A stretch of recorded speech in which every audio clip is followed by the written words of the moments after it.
In the previous section, we finished the project plan, and now we have to decide what are we going to do. Are we going to continue with the project or are we going to stop it?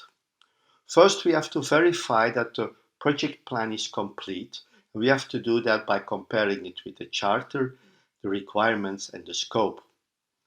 We will have to review the risk situation of the project and evaluate if the risk is compliant with our standing operating procedures and the company principles.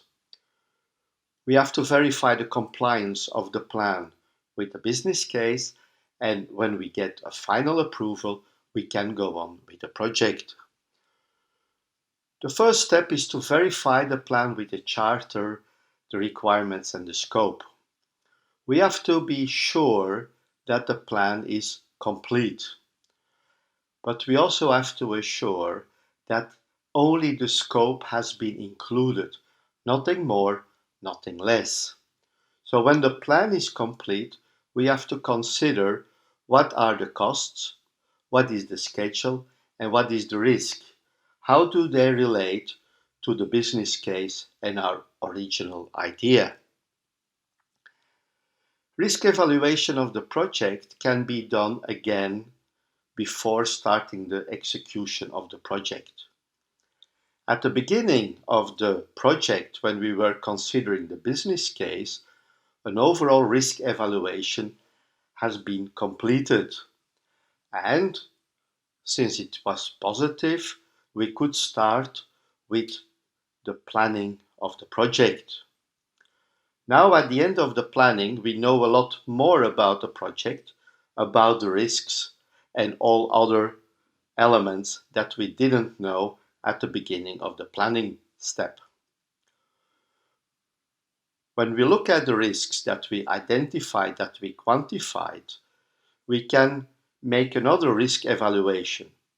And when this risk evaluation is compliant with our organizational risk acceptance criteria, we can give the green light to continue with the project.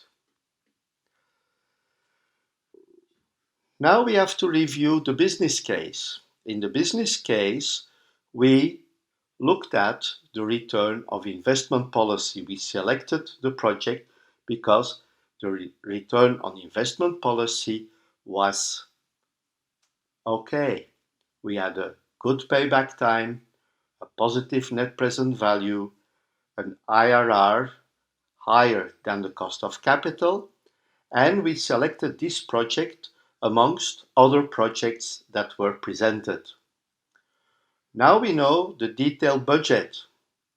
We have to review the business case, we have to review the return on investment policy to verify if all the parameters of the business case are still valid.